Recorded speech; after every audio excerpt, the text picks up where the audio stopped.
Olá, bem-vindo a mais este episódio do ABCcast Conexões, o podcast de entrevistas do portal ABC do ABC. Mais uma vez estou aqui, Thiago Quirino, para conduzir você nessa conversa que teremos hoje. Todas as semanas, como você tem acompanhado, trazemos assuntos dos mais variados, mas que de alguma forma se conecta com a sua vida. Então a gente já falou sobre liderança feminina, já falamos sobre saúde, já falamos sobre educação, falamos sobre negócios dos mais variados. E hoje, como não é diferente, falaremos sobre mais um assunto de impacto e de suma importância para a sua vida. Porque vamos falar sobre saberes indígenas, vamos falar sobre ativismo, vamos falar sobre resistência e a importância da memória e dos saberes ancestrais.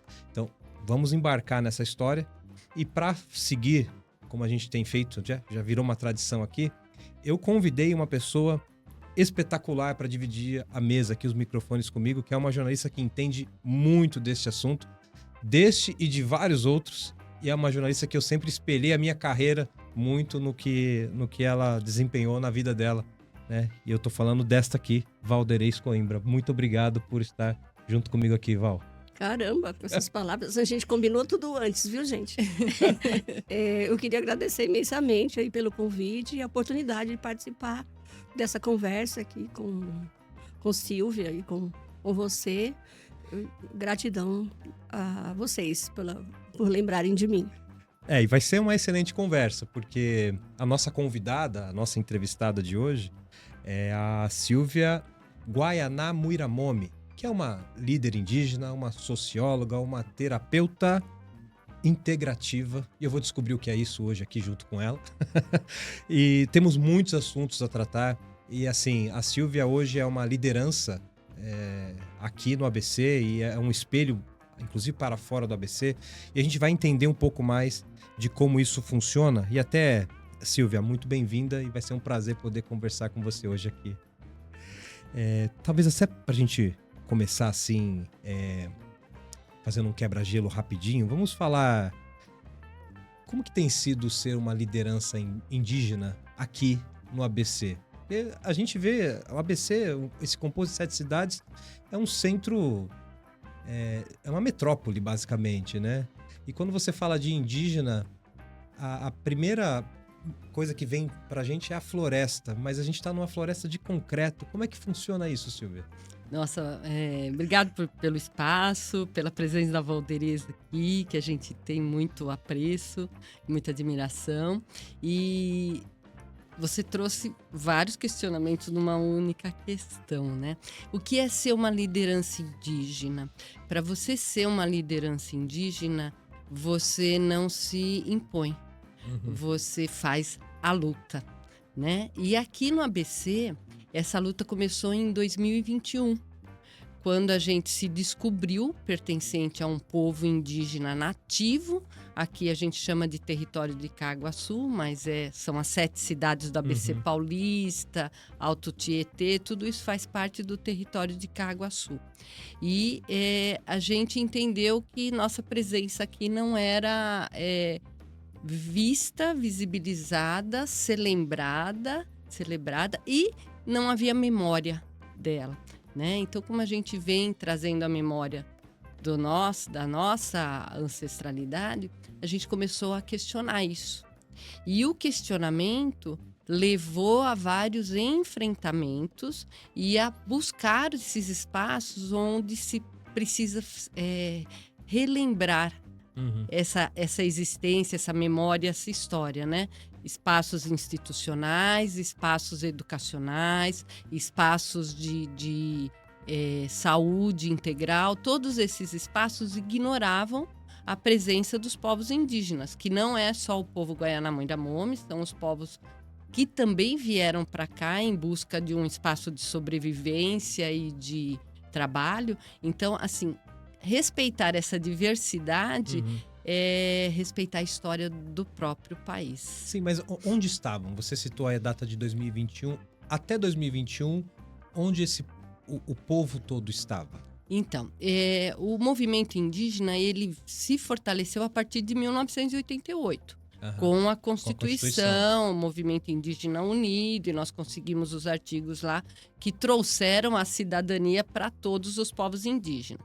Dentro do espaço urbano, eles estavam ainda escondidos, Por quê? Existe, o racismo atravessa toda essa questão do reconhecimento, de se reconhecer uma pessoa indígena. Então, aqui no espaço urbano, você se dizer indígena remete a uma figura parada no tempo, em que você anda pelado, caça e pesca e mora no mato.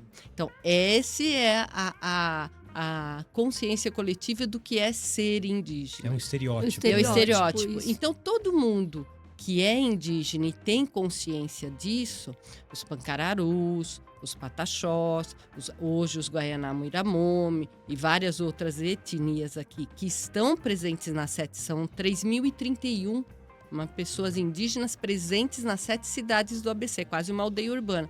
Elas estavam ainda silenciadas com o receio de sofrer o racismo, com o receio de sofrer bullying, né? E a deslegitimação. Então, o peso do quem pode e quem não pode ser indígena ainda é muito presente nos centros urbanos, né? E eu acho que em todo o território nacional. Então, essas pessoas estavam, embora com consciência de sua presença, elas estavam ainda dentro da construção das suas próprias famílias, nos lares ou dentro de coletividades em bairros específicos nas 7 cidades do ABC.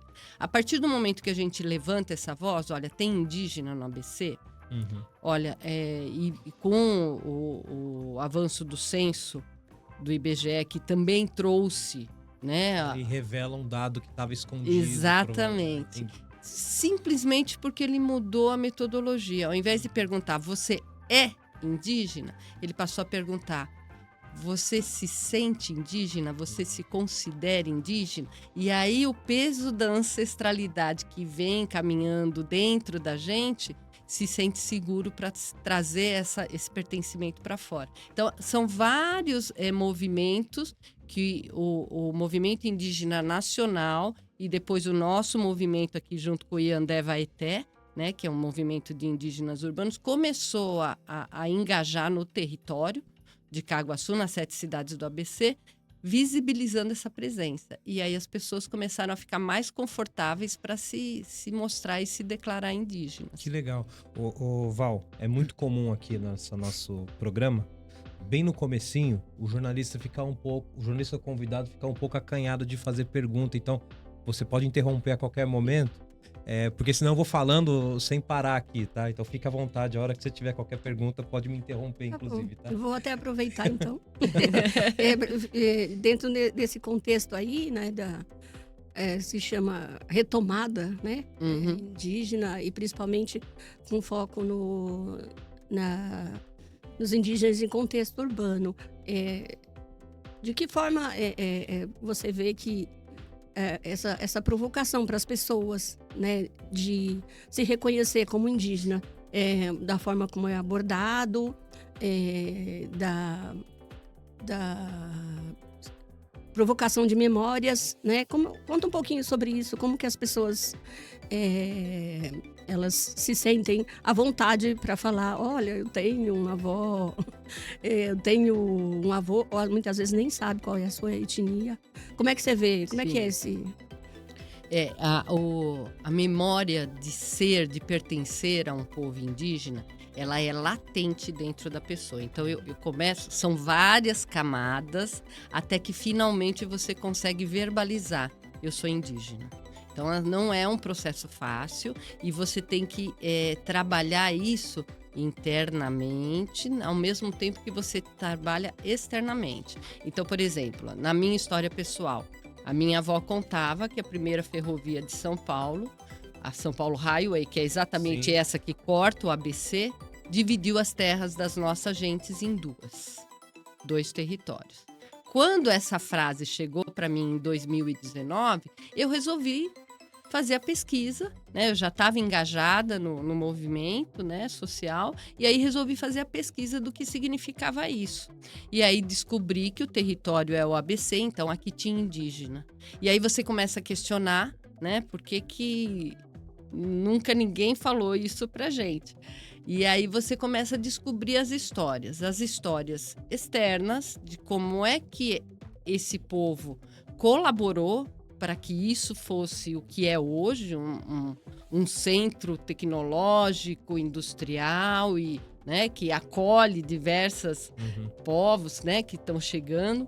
E como é que a sua história, a história da sua avó, do seu povo, foi apagada. Então você precisa fazer um exercício de refrescar essa memória. Né? Embora eu soubesse que minha avó era indígena, mas o que ela sabia do povo dela, ela se declarava tapuia. O tapuia é um não tupi. O tapuia foram aqueles que sofreram as guerras justas.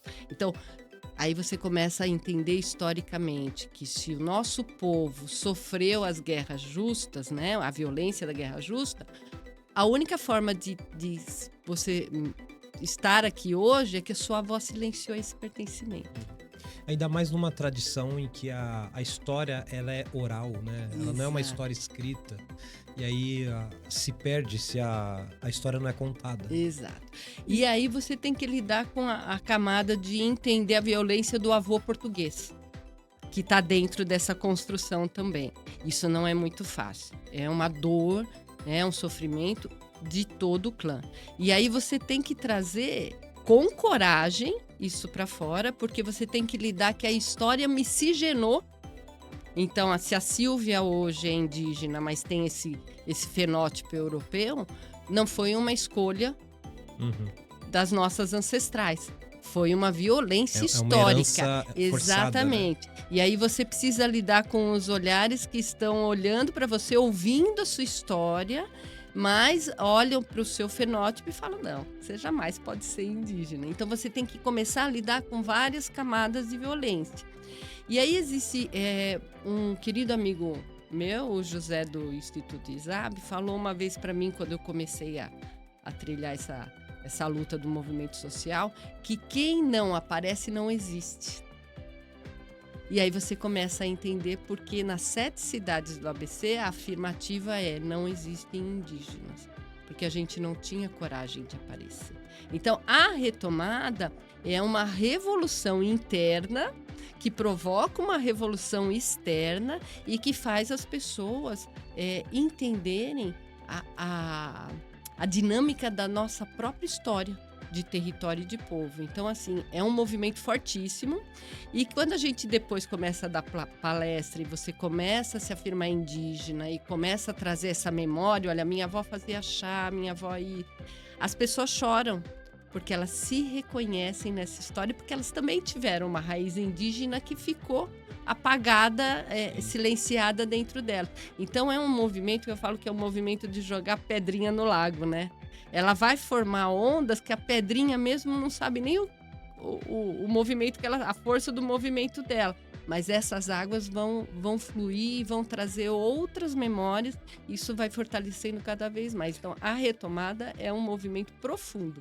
E essa sua fala aí é muito forte, muito importante e significativa do que representou a história do Brasil. Esse apagamento que não foi, assim, que não foi sem propósito, que foi um apagamento proposital. O embranquecimento da população. De todo um processo que a gente vê historicamente que até hoje. Inclusive, Tiago morou em Ribeirão Pires.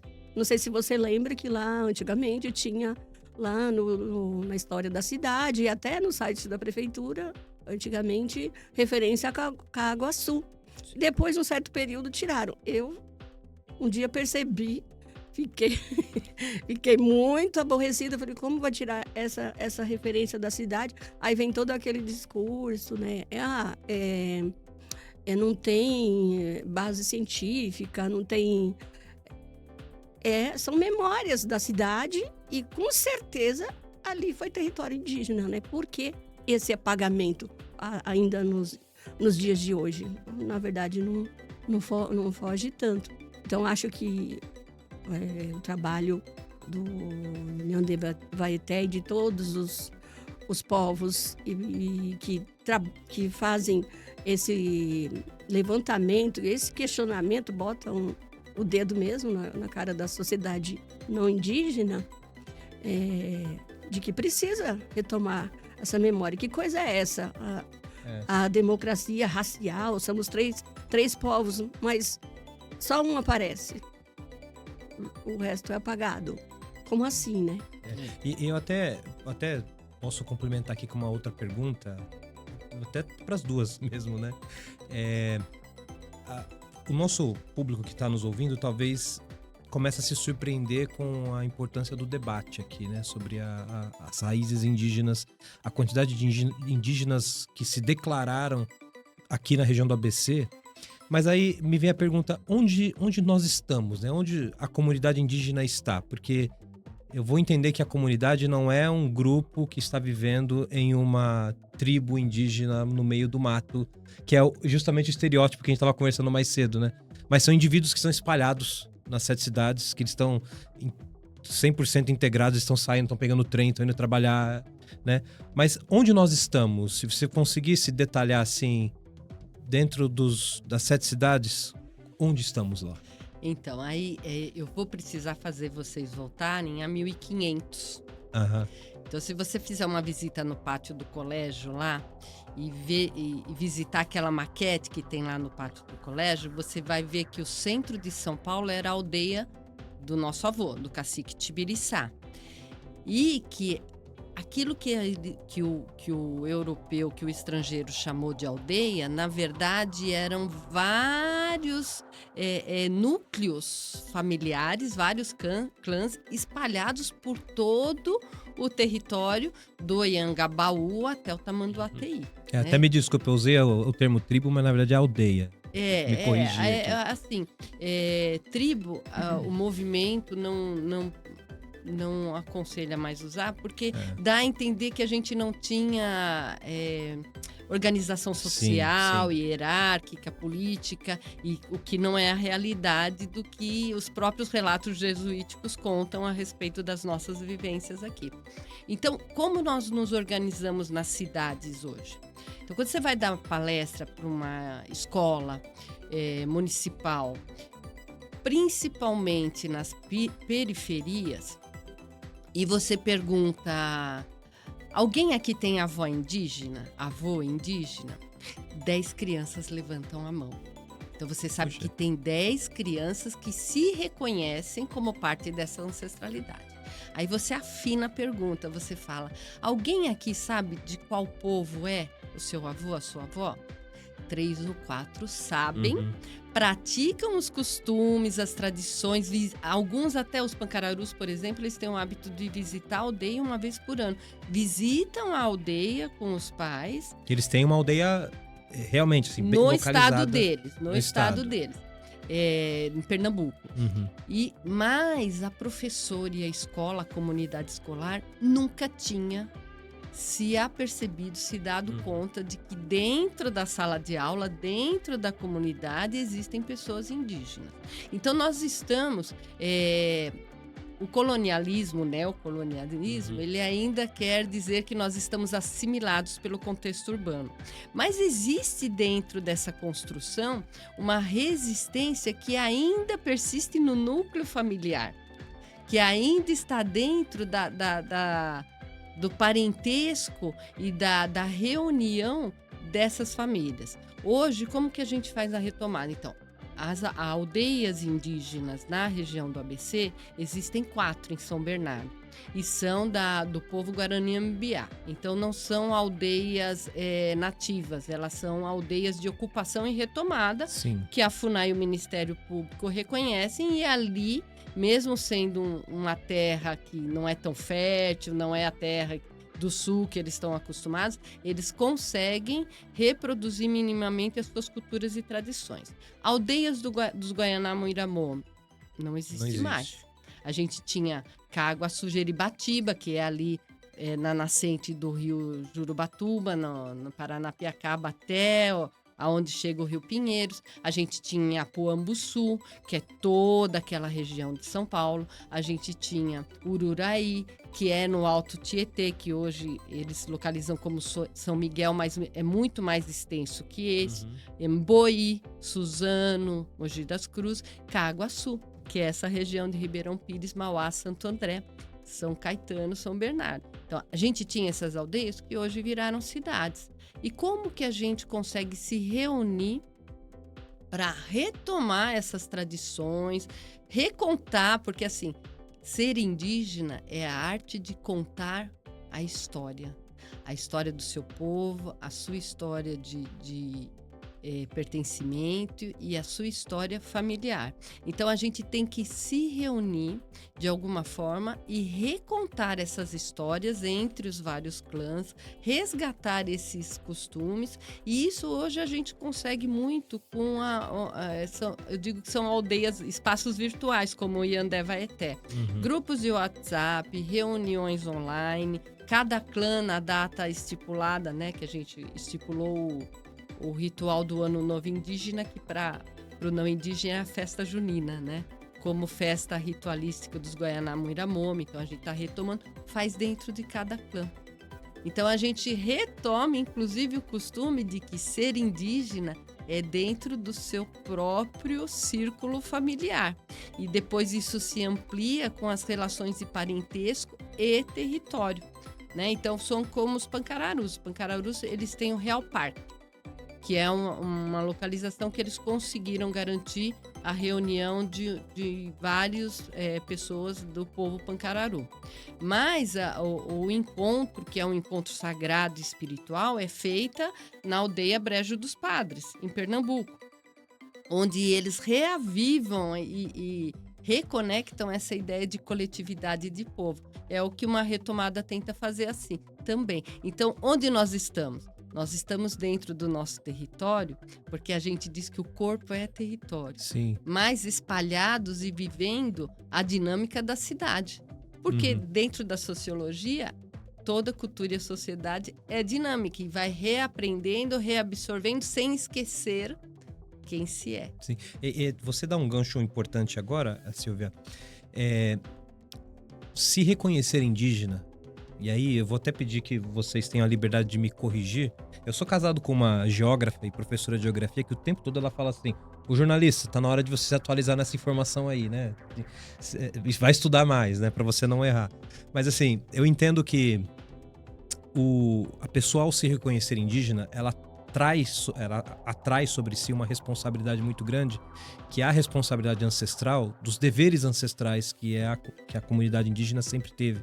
Por exemplo, o cuidado com a terra, o cuidado com a natureza, a valorização do ambiente que nós vivemos, né? E hoje a gente vive numa fase de crise climática, né? Então, como que a gente hoje consegue, talvez até o não indígena, apoiar o indígena nessa responsabilidade de cuidar do aspecto climático, porque vai ser um benefício para o indígena, para o não indígena e para todos os outros povos que habitam hoje o planeta, né? Sim. Quer responder, Val? Eu acho que a convidada é você aqui. Eu vou Então vamos lá. deixar para você. A gente participou de um documentário de Paranapiacaba ao Piabiru. E uma das falas que eu trouxe, que eu gosto muito, é que quando a gente trata de ancestralidade, a gente não trata só da ancestralidade do homem. Então, assim, o nosso ancestral mais antigo é o Luzio, um fóssil que está enterrado num sambaqui fluvial em Cajati. Ele é o meu ancestral mais antigo. Ele está aqui, a datação dele é de cerca de 10 mil anos. Então, para você ter ideia, a invasão que nós tivemos dos povos europeus no território, ela tem 525 anos. Nós já estávamos há 10 mil anos no território. Então, quando a gente se reconecta com a ancestralidade, isso foi uma coisa que pessoalmente me transformou, é que você abandona um pouquinho essa necessidade de consumo. Você entende melhor que os nossos ciclos, enquanto parte desta natureza, parte integral dessa natureza, eles se equilibram quando eles estão no ritmo dos ciclos da Terra. Então você vai reduzindo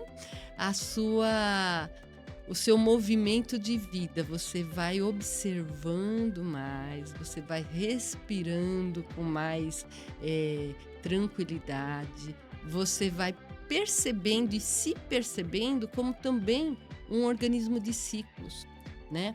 E eu dou muita risada, que eu falo assim, se você perguntar para uma criança onde é que ela consegue uma alface, ela vai dizer que é No supermercado. supermercado. Ela não tem ideia que precisou de todo o ciclo de plantar, cuidar e colher para ela poder se alimentar. Então, a reconexão, quando você se reconhece indígena e você entende o tamanho dessa ancestralidade, que não é só a ancestralidade do homem, porque todos os seres vivos estão interdependentes e interrelacionados, né? Você pega uma abelha, é um serzinho, uma abelha sem ferrão, que é nativa aqui da Mata Atlântica. É um serzinho tão inofensivo e tão importante para que a gente mantenha as matas e a natureza equilibrada e saudável.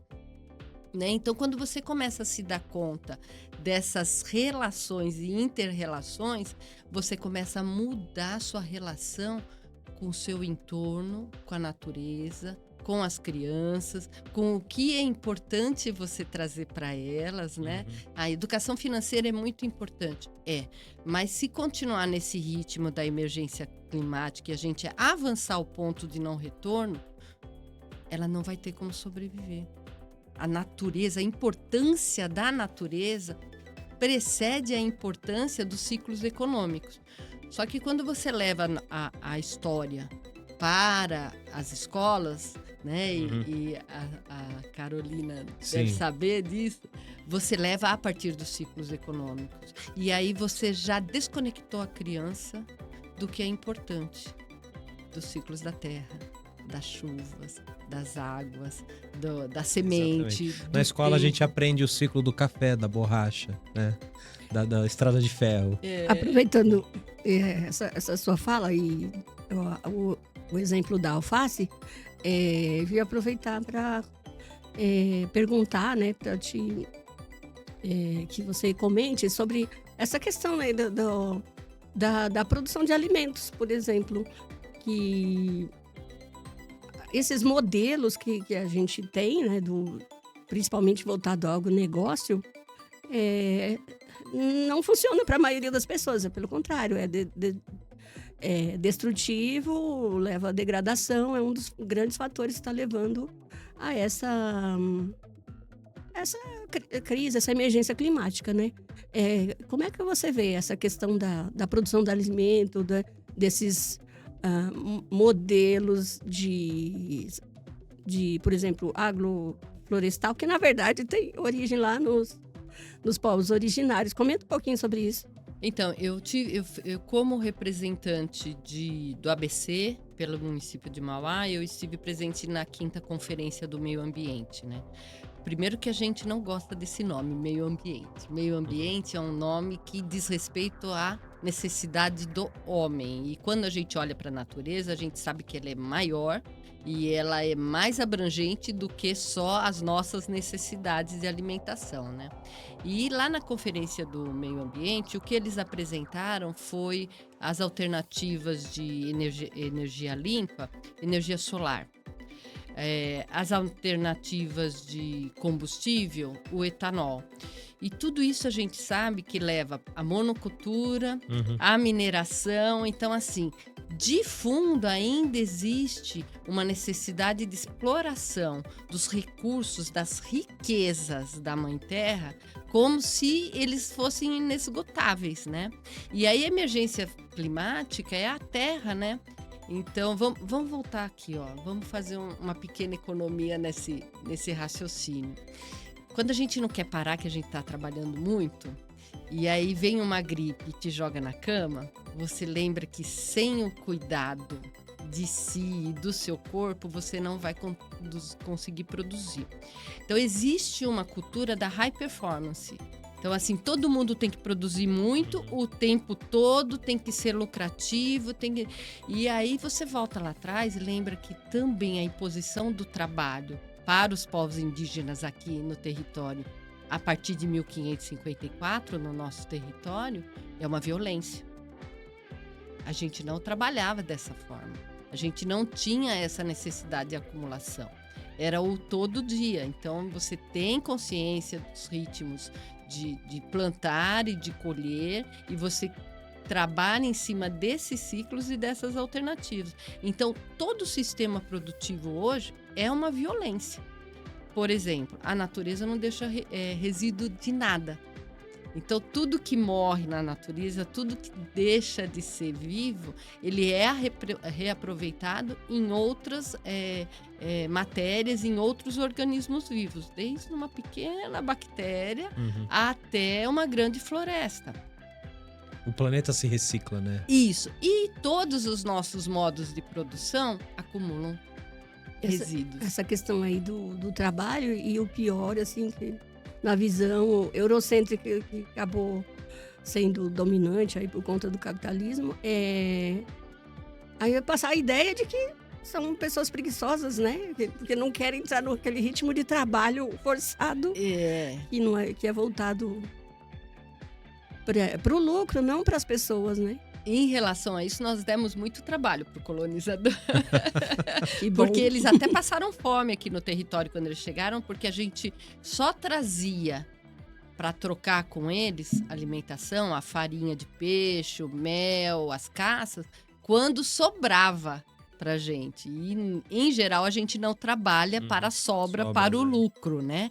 Então, quando eles estavam aqui, eles passavam fome, porque eles não sabiam produzir no nosso território, não tinham ainda essa produção em larga escala e dependiam da gente querer trocar alimentos com eles. A gente sabia produzir, né? Então, assim, ser indígena traz, inclusive, o questionamento de para onde nós estamos indo. Nós viemos daqui, 10 mil anos nesse território, tinham mais, nas expectativas mais oficiais, eles falam em 5 milhões de pessoas aqui nesse território. Já existem estatísticas que falam em 10 milhões de pessoas, quando Portugal, que tinha 1 milhão de habitantes, mandou os portugueses para cá. Então, 10 milhões de pessoas sobreviviam nesse território e muito bem alimentados, lógico que tinham alguns gargalos, mas assim, eram sociedades ativas e atuantes.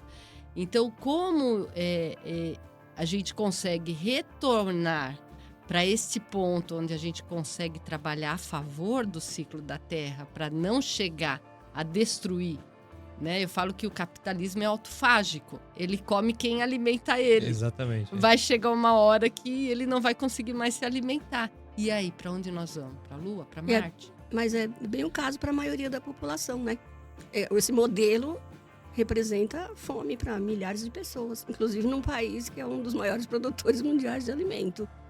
É meio difícil de entender a lógica de como a coisa funciona, né? E não só isso, depressão e ansiedade fazem parte desse modo de produção instalado, alucinado que a gente vive. Então, retomar a raiz e a memória indígena é lembrar que a gente pode sim viver no ritmo da terra e contribuir para que ela fique cada vez mais pulsante e vibrante em relação à vida.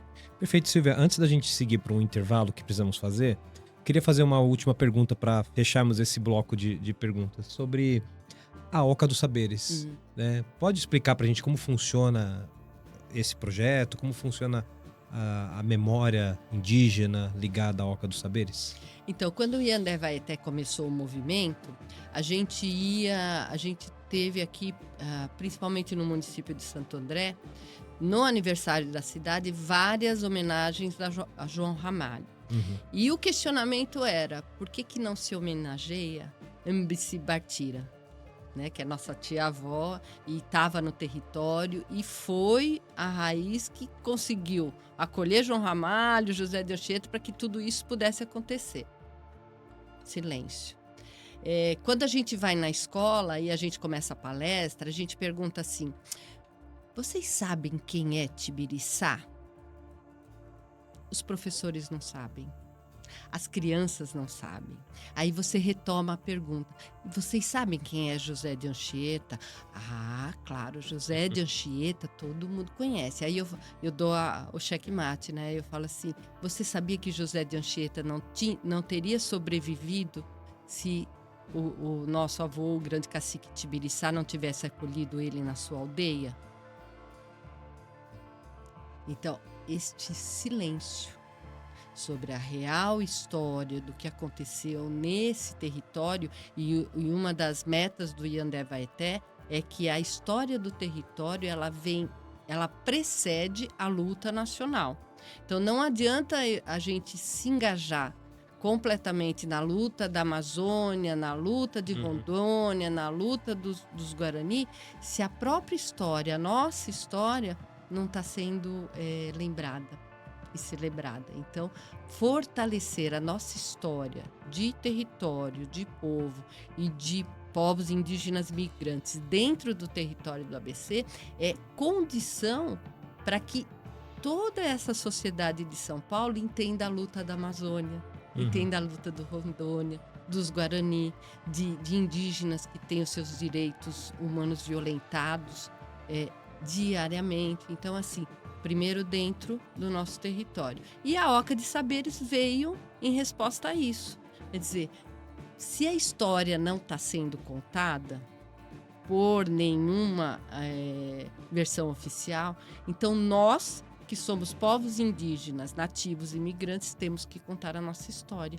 E aí fizemos uma construção de mais ou menos 1 ano com o município de Mauá, que já tinha numa das suas leis municipais a obrigatoriedade de um centro de saberes indígenas. Nós retomamos essa ideia e com as leis de incentivo à cultura, Paulo Gustavo e Aldir Blanc, a gente conseguiu estabelecer e conquistar aquele espaço, que é dentro do Parque da Gruta de Santa Luzia, em Mauá, onde nasce o rio Tamanduateí, nasce limpo, pessoal, quem não sabe, o rio Tamanduateí nasce limpo lá em Mauá, e ele é nossa mãe ancestral.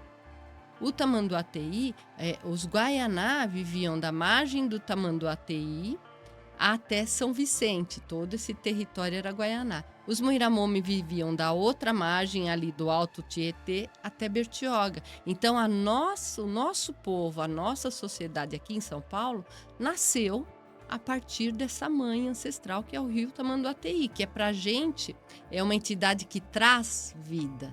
E para os centros urbanos hoje, o Tamanduateí é uma entidade que traz morte, tanto pela sua poluição, pelo grau de toxicidade, e como pelas enchentes, né? Que já eram milenares e a gente insistiu achando que ia poder conter as águas. Né? Exatamente. Porque quando as águas dos rios enchem, elas vêm desses rios voadores que vêm da Amazônia, e elas se tornam grandes e elas se derrubam sobre as margens dos rios. Quando elas fazem esse movimento, elas também trazem biodiversidade para toda aquela natureza. Quando a gente isola e não deixa mais o rio fazer esse ciclo dele natural, a gente padece a força das águas, né? Que nós milenarmente sabemos que é impossível de conter as forças das águas. E vem o homem ainda com a ideia de canalizar o rio, deixá-lo reto e fazer o fluxo voltar, né? Correr ao contrário. Então, lá na Oca de Saberes, a gente traz toda essa história em todos os recortes. A ideia é trazer exposições de cada povo. Infelizmente, a gente ainda não tem condições econômicas de atender escolas de quinta a domingo e manter aberto. Então, a gente tem feito eventos pontuais, né? O primeiro evento foi sobre a história do território do ABC, né? E dos povos migrantes. Estamos aqui, né? Agora nós temos um centro de saberes. O segundo evento foi sobre a festa junina, que é a sincretização do nosso ano novo, que acontecia milenarmente em junho. O terceiro exposição que vai vir agora em agosto é sobre, afinal de contas, quem é indígena? E nós vamos falar sobre os direitos de autodeterminação, autodeclaração, a retomada coletiva, todos os dispositivos legais que protegem os nossos saberes, as nossas culturas, para informar a população que sim, temos direitos, né? E que precisamos que se respeitem esses direitos mesmo nos centros urbanos. Onde se encontra informações sobre a Oca dos Saberes? Tipo, o nosso pessoal que está em casa vai parar o vídeo agora, vai pesquisar onde ele encontra essas informações. A gente tem uma página no Instagram que é @Oca de Saberes Indígenas. Lá a gente coloca todo o nosso calendário, né, de eventos e também depois que o evento é feito, a gente mostra como é que aconteceu. Também a gente tem um contato lá na página com uma das nossas colaboradoras, né, voluntárias, que é a Neide Apuang Pataxó, de Ribeirão Pires, e ela faz o agendamento de grupos e de escolas que queiram ir lá conhecer. Aí são dias específicos que a gente vai e faz a exposição e dá a palestra, né? Nós já recebemos, quando abriu, em abril até agora, mais de 600 crianças e pelo menos 4 ou 5 grupos de professores, né? De local de Diadema, São Bernardo, Mauá, para entender melhor essa história e a cultura indígena, em atendimento a uma lei que vai fazer mais de 18 anos, que é a Lei 11.645, que obriga as escolas a contarem as nossas existências, culturas, tradições de povos indígenas. Muito bem. Pessoal, você que está em casa e quer pesquisar melhor, é OCA com OKA, né? Letra K, de Saberes Indígenas. Isso, né? Mesmo. Pode procurar e se informar mais sobre isso. Com essa deixa, a gente vai fazer um rápido intervalo. Temos um recado para você que está em casa. A gente já volta rapidinho com o nosso quadro Contraponto. Então, já voltamos. Olá, pessoal. Eu sou o Celso Rodrigues e apresento o ABCcast, ao lado dela. Eu sou a Suzana Rezende.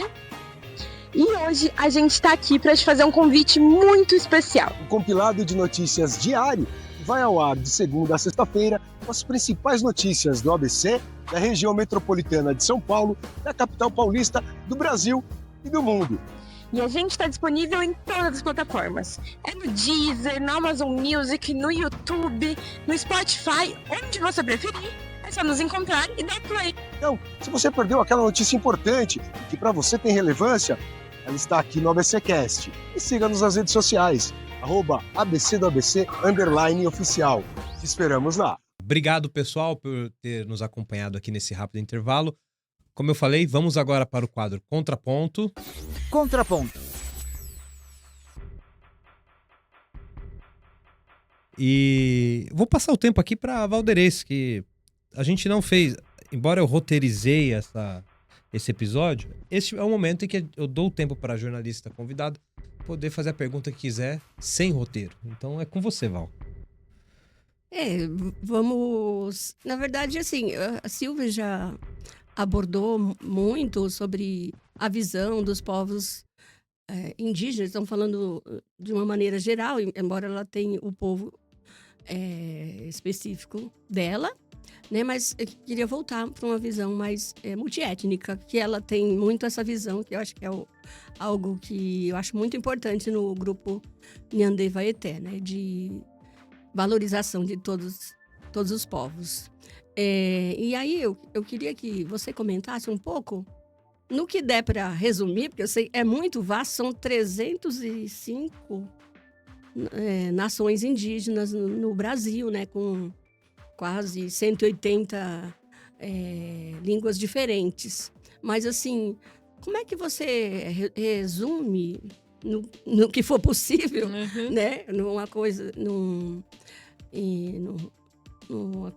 em algo tão amplo, né? Como é que você resumiria, assim, o contraponto da visão dos povos indígenas com esse modelo que a gente tem, que ainda é muito focado no europeu, né? E agora, com essa retomada, é o momento da gente fazer essa discussão. A visão de mundo indígena, você falou da questão da natureza, né? De qual é o posicionamento, a visão dos povos indígenas em relação à natureza. Queria que você falasse mais sobre isso, em relação às outras espécies. Como é que os povos indígenas, eles se relacionam mais diretamente com a natureza e de que forma isso é exemplo para a gente fazer esse contraponto com a nossa sociedade que está indo, com a sociedade não indígena que está indo E prejudicando, não se sabe para onde, né? E prejudicando a sociedade indígena. Sim, né? isso, prejudicando todo mundo, né? Exatamente. Olha, isso é uma coisa que a gente vem falando muito também. Então, por exemplo, Eles dizem que não existe povo indígena sem território. Quando você amplia esse conceito, cada sociedade indígena tem um bioma, tem um local da onde ela é nativa. Então, assim, aqui na Mata Atlântica, nós temos povos indígenas, né, que acompanham toda a costa, mas que tem diferenças entre a forma de construir a cultura, a alimentação, a soberania de território. E tem histórias de violências e de ocupação territorial diferentes. Então, é preciso olhar essa diversidade de povos indígenas a partir do contexto do bioma onde este povo se construiu, onde essa sociedade se construiu. Então, começa por aí. Então, cada bioma vai... Uma pessoa indígena de um povo da Amazônia, ela vai ter dificuldades de se relacionar com a natureza aqui da Mata Atlântica e vice-versa. Muda a questão de alimentação. Então, você começa dividindo de que não é povo indígena, são povos indígenas, com costumes, tradições, especificidades de saúde, de educação, de línguas completamente diferentes. Então, você já quebrou essa tentativa de homogeneizar uma quantidade enorme de culturas e pessoas. Quando você faz isso, você tem que abrir espaço para que todos consigam comunicar quem são, como fazem, qual é a sua história. E o Eandé Waeté, quando se coloca como multiétnico, ele tem essa missão de valorizar todos os pertencimentos, de dar espaço para todas as histórias.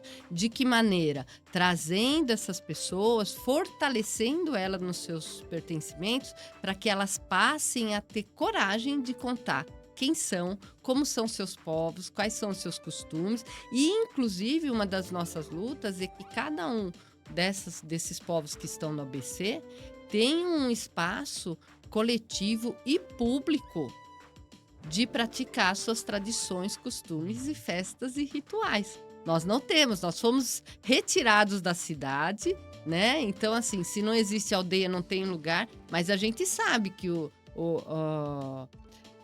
os evangélicos têm um espaço de celebração da espiritualidade deles. Os católicos têm os espaços da celebração.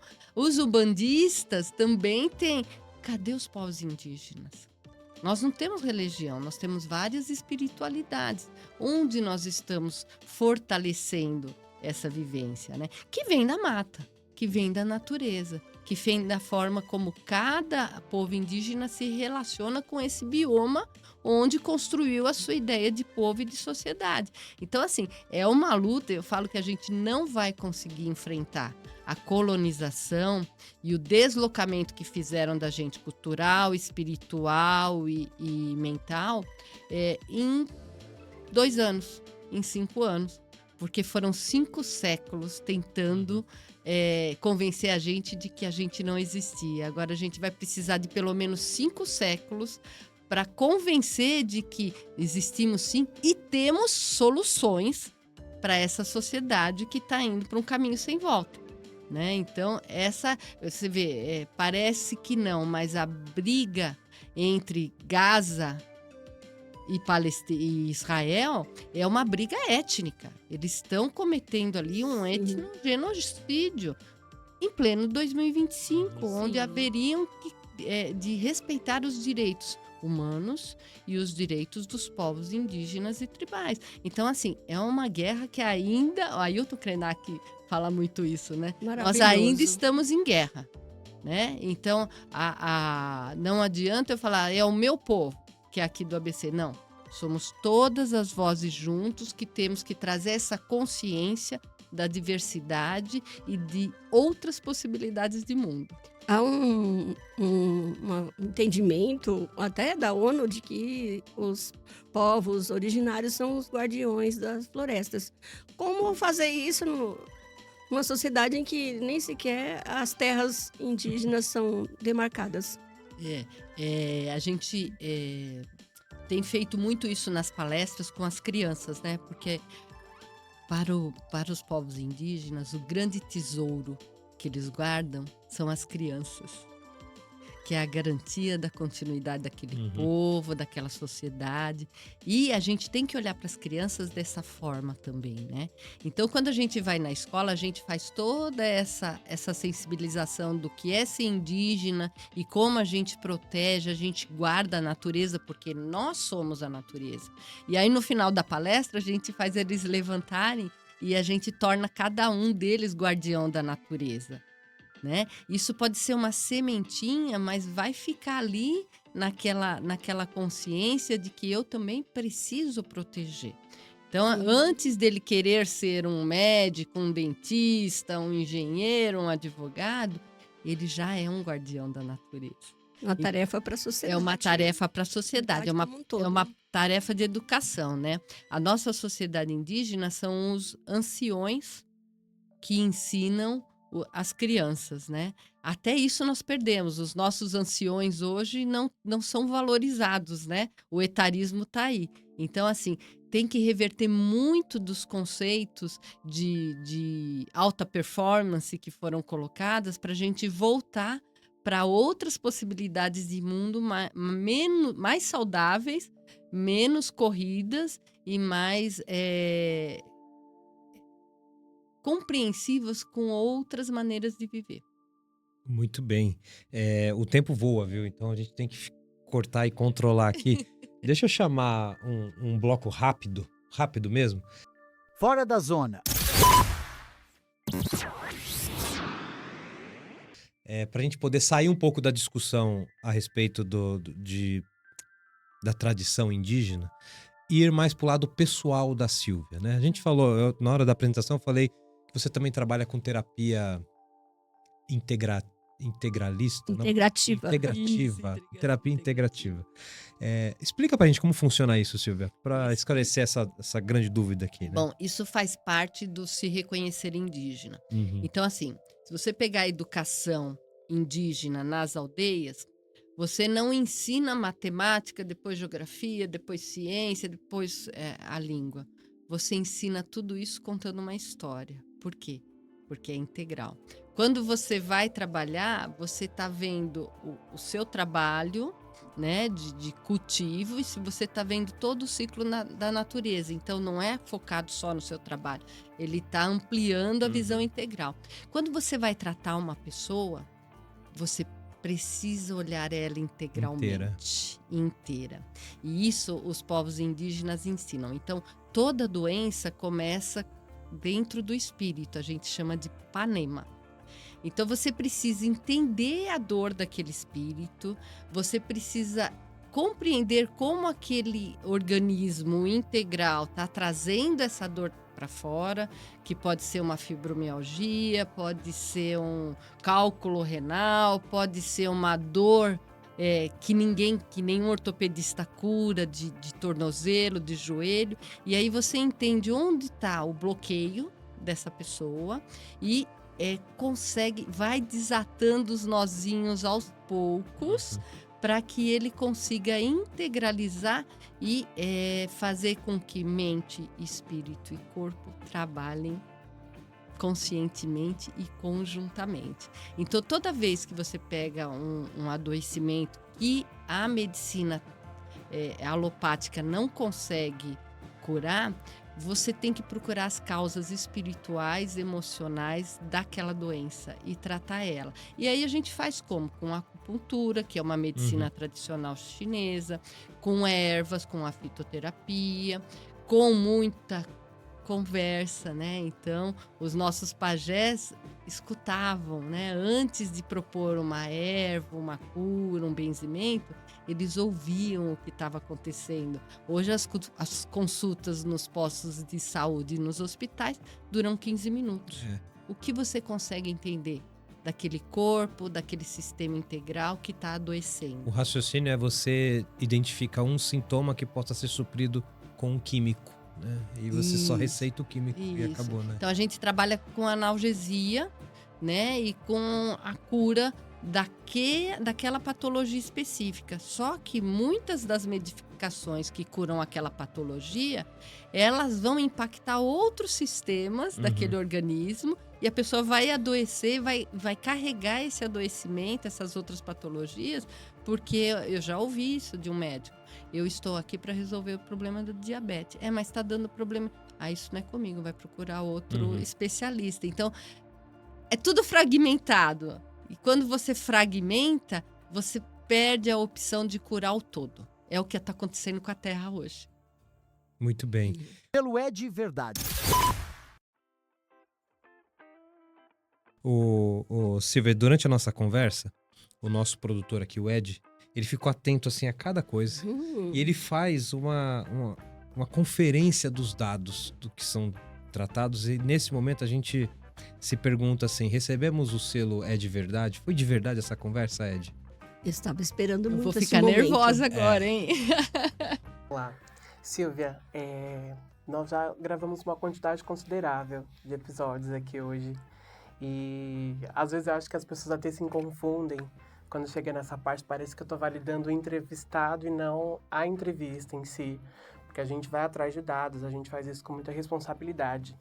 E acho que hoje, não só para mim, que estou aqui por detrás, como para toda a produção e para quem está ouvindo, é um privilégio, porque a gente está tendo aula.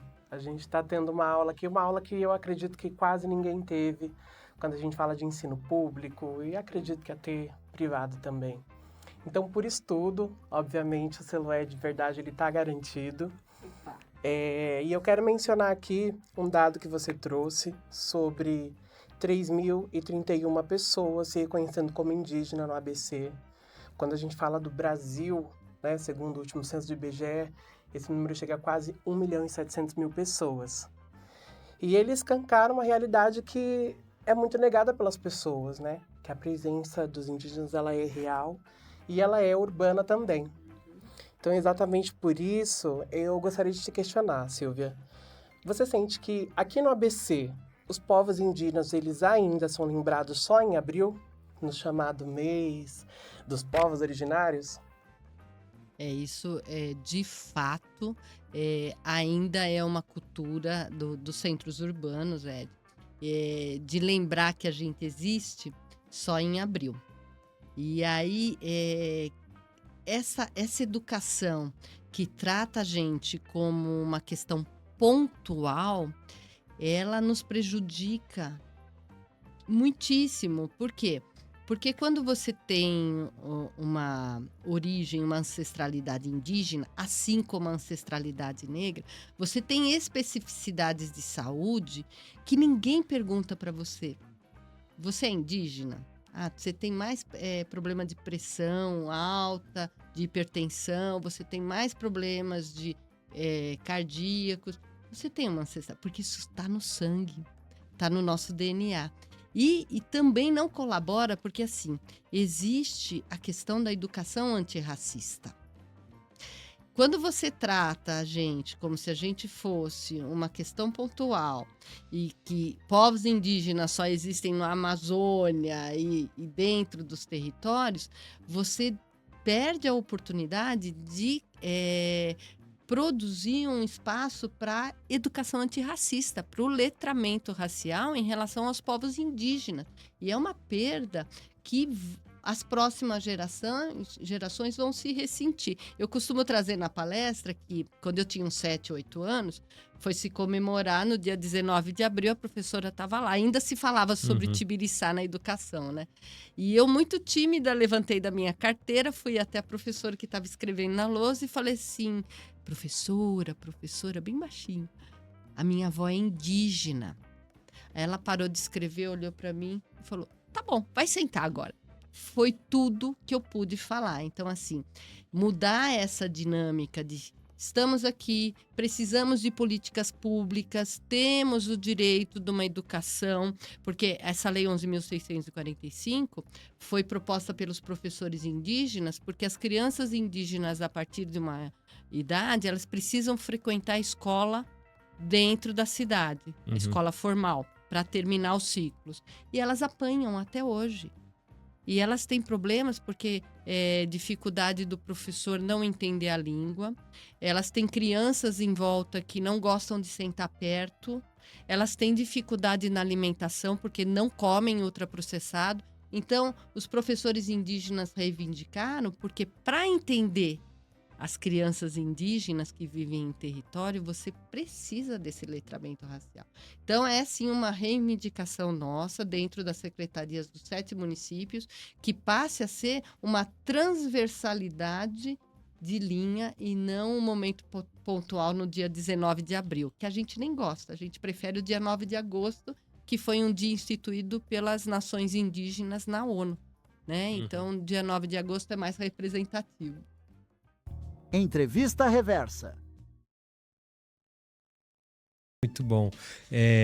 A gente, de fato, precisa encerrar. Eu gostaria de chamar só um último bloco, que é uma brincadeira que a gente faz aqui no final, Silvia. Nesse momento, a gente só gostaria de fazer uma entrevista reversa aqui. Tá. Valderez e eu, agora somos os seus entrevistados. Então, se você pudesse fazer qualquer pergunta para 2 jornalistas que estão aqui na sua frente, que pergunta você faria? Para a Valderez, eu vou perguntar, você é ativista de muito tempo, ativista inclusive do movimento negro, jornalista, e como você avalia esse movimento indígena que há 4, 5 anos vem tomando de assalto o ABC, e o que você entende que foi um ganho e o que você entende que a gente ainda precisa trilhar?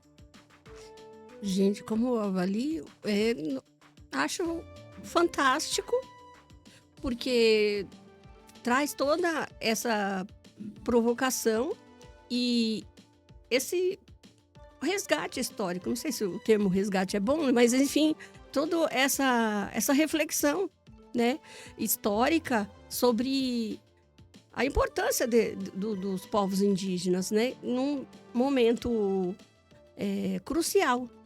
Como diz o Krenak, né? O futuro é ancestral.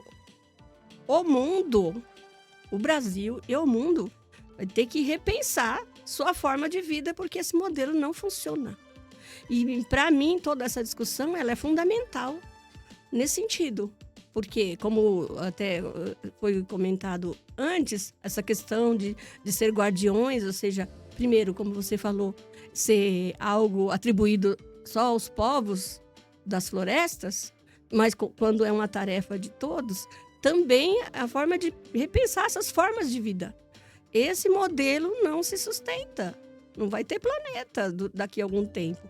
Então, acho essa discussão dos últimos anos, ela é fundamental para a existência humana, ou seja, para que a sociedade, de uma forma geral, ninguém precisa voltar e viver nas aldeias, mas se não entender que esse modelo vai nos levar à destruição, vai ser muito difícil. Então, acho que a grande contribuição, diria, fundamental e de vida é essa, né? E, principalmente, para a gente desconstruir coisas, a ideia do que é pobreza, do que é riqueza, de que alguns povos são atrasados e outros são avançados, mas avançados no sentido de quê? De destruir?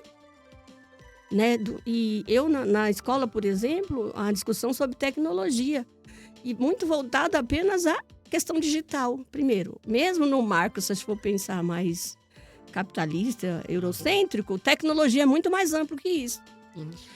Sem contar que outros povos têm saberes, vivências, e o que garante seu modo de vida também são tecnologias. Mas para a maioria das pessoas nem é considerado assim. Hoje a gente vai ter que repensar nisso. E eu acho que essa, para mim, é o grande ganho dessa discussão toda.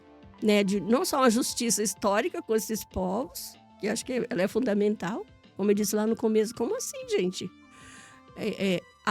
Aquele mito da democracia racial em que 2 povos, o povo negro e o povo indígena, são apagados, têm sua contribuição simplesmente apagada. E quando não apropriada, ou seja, determinadas coisas, a sociedade se apropria, porém não dá o reconhecimento de onde veio. Então, assim, eu fico muito com a fala do o futuro é ancestral. Vamos ter que repensar tudo isso. Muito Bacana, bem, bacana. muito bem. Pessoal, muito obrigado por vocês terem nos acompanhado. Eu vou me despedir das nossas convidadas aqui. Então, Valderez, sua participação foi brilhante, como sempre. Muito obrigado por ter contribuído tanto com a entrevista quanto esse comentário final, que acho que fecha com chave de ouro essa nossa discussão e dá um gancho da gente continuar essa discussão, talvez num episódio futuro, né? Uhum. Então, muito obrigado. Se você quiser dar um tchau pro pessoal que está nos assistindo lá, fique à vontade. Nossa, eu queria agradecer demais, né, pelo convite. E quando ele me convidou, eu nem sabia a quem seria entrevistada. Quando falou Silvia, eu falei, poxa, vai ser um prazer imenso, tanto revê-lo, né? Porque a gente se conheceu lá em Ribeirão Pires, no jornalismo, e aqui o contato com Silvia, com quem a gente tem feito umas parcerias aí já há algum tempo. Muito obrigada aí a todos e todas pela audiência. Pessoal, vocês precisam conhecer um pouco da história da Valderez. Eu prometo que eu vou publicar alguma coisa sobre isso em algum momento Ai, aí, que medo. no portal, em algum momento. A gente vai fazer um especial com a Valderez. E Silvia, muito obrigado pela conversa, pelo tempo dedicado, pelos saberes compartilhados aqui. E para encerrar, então, pedimos que você possa olhar nessa câmera aqui e passar o seu recado final para quem está nos assistindo. Então, o tempo é seu. O nosso avô Tibiriçá, ele foi um grande visionário. Ele entendeu que a aliança com aquele povo que chegava era uma forma de melhorar o mundo, né? Tornar o mundo mais amplo e mais inclusivo. Infelizmente, nós perdemos essa guerra, mas nós ainda estamos na resistência. A nossa missão é acordar as ancestralidades dentro de cada um que tem uma raiz indígena na sua família. E eu espero, com esse convite, com esse bate-papo, que essa voz ecoe e vá acordando as ancestralidades pelo território e pelo mundo, para que mais pessoas venham se reconectar com a ancestralidade e com a natureza, porque o futuro é ancestral. Auete Catu, gratidão. Muito bem, pessoal. Com isso, nós encerramos, então, o episódio de hoje. Eu agradeço por você ter nos acompanhado até aqui. Não esqueça de acompanhar também as nossas redes sociais, o ABC do ABC _oficial. Você vai nos achar em todas as redes. O portal abcdoabc.com.br vai trazer uma reportagem especial sobre este episódio e com conteúdo a mais ainda, que vocês vão poder acompanhar um conteúdo extra lá nessa matéria especial. Tá?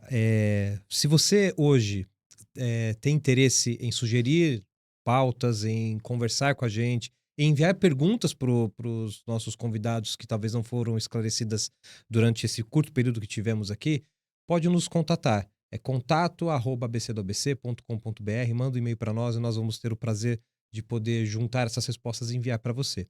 E assim a gente se despede e esperamos tê-los conosco no próximo episódio, na semana que vem. Muito obrigado e até a próxima. Apresentação: Tiago Quirino. Jornalista convidada Valderez Coimbra. Entrevistada Silvia Muiramomi. Edição Rodrigo Rodrigues. Captação de áudio e vídeo, Estúdio da CISA, Associação Comercial e Industrial de Santo André. Produção, Ed Baroni. Checagem, Ed Baroni. Assistência de produção, Celso Rodrigues e Suzana Rezende. Direção, Tiago Quirino. Direção-geral, Alex Faria. Este programa é um produto do portal ABC do ABC. As opiniões manifestadas pelo entrevistado não refletem necessariamente o posicionamento do portal ABC do ABC. Para se manter informado sobre tudo o que acontece na região, acesse www.abcdoabc.com.br.